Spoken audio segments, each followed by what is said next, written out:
ఇవాళ నేను అడుగుతున్న మా బలైన వర్గాలను, చాలామంది చాలా మాటలు మాట్లాడుతున్నారు. ఇక బండి సంజయ్ గురించి అయితే అంతు పొంతు లేదు, ఆకాశం అంతా ఎగిరి దుంకుతున్నాడు ఆయన. బండి సంజయ్ గారు నాకంటే బడా బీసీనే లేడు, నేను మా మోడీ ప్రపంచంలోనే బడా బీసీలం అంటున్నాడు.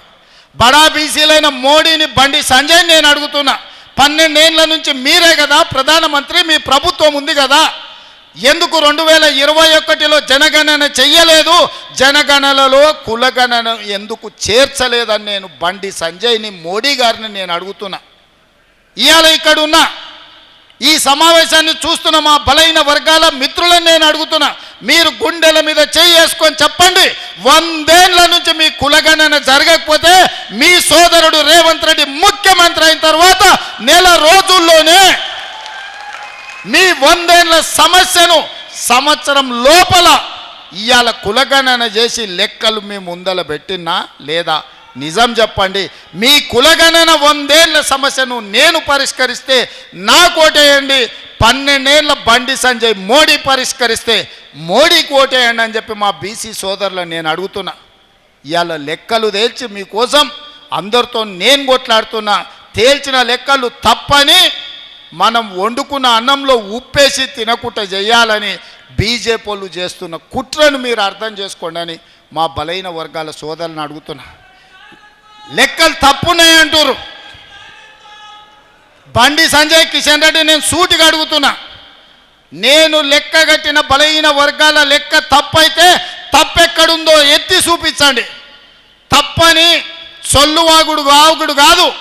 ఈ ఫలానా దగ్గర, ఫలానా బ్లాక్లో, ఫలానా ఊర్లో మీరు చేసిన లెక్క తప్పు.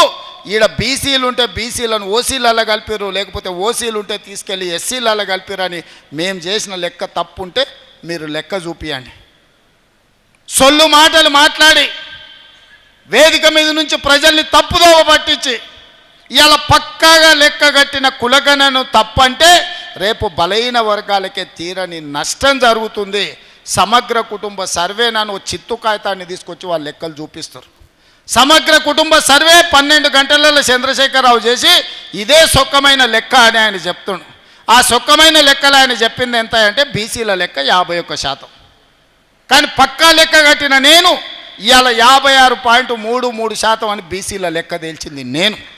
ఇది పెరిగినట్టా తగ్గినట్టా మా బీసీ సోదరులు ఆలోచన చేయాలి. మా జర్నలిస్టు మిత్రులు ఉన్నారు చాలా వరకు, అందులో కూడా బలైన వర్గాలు ఉన్నారు. మీరు లెక్కలు చూడండి, నా లెక్క కరెక్టా, నేను పెంచినా, నేను చేస్తే లెక్క కడితే పెరిగిందా తగ్గిందా మీరు లెక్క చెప్పండి. చంద్రశేఖరరావు కట్టిన లెక్కలలో 21% ఓసీలు అన్నాడు. నేను కట్టిన లెక్కల్లో 15.29% ఓసీలు అని లెక్క తేలింది. ఇవాళ పెరిగినట్టా తగ్గినట్టా? ఎస్సీలదైన 18% అన్నాడు. నేను పక్కా లెక్క చేసి 17.45% అని తేల్చిన. ఆయన ఎస్టీలు 10% అంటే నేను ఇవాళ లెక్క కట్టి 10.08% అని నేను కట్టిన. మైనారిటీల లెక్కనే లేదు ఆయన దాంట్లో. 51% బీసీలు, 21% ఓసీలు, 18% ఎస్సీలు, 10% ఎస్టీలు అని 100% లెక్క కట్టి చూపించాను. నేను పక్కాగా లెక్క కట్టి మైనారిటీలు 12.56% ఉన్నారు ఈ తెలంగాణ రాష్ట్రంలో. ముస్లిం మైనారిటీల లెక్క 12.56%, అందులో 10.08 బీసీలు, మిగతా వాళ్ళు ఓసీలు అని లెక్క కట్టి మైనారిటీల లెక్క కూడా తేల్చిన ప్రభుత్వం మా ప్రభుత్వం. బండి సంజయ్ అంటుండు బీసీలను మైనారిటీలను తెచ్చి బీసీలలో ఎట్లా కలుపుతారని. నేను సూటికి వేదిక మీద నుంచి బండి సంజయ్ గారికి, కిషన్ రెడ్డి గారికి నేను సవాల్ విసురుతున్నా. మైనారిటీలను రాజ్యాంగ పరంగా 1960 నుంచే నాకు తెలిసి బీసీలలో బీసీ రిజర్వేషన్లు పొందినరు.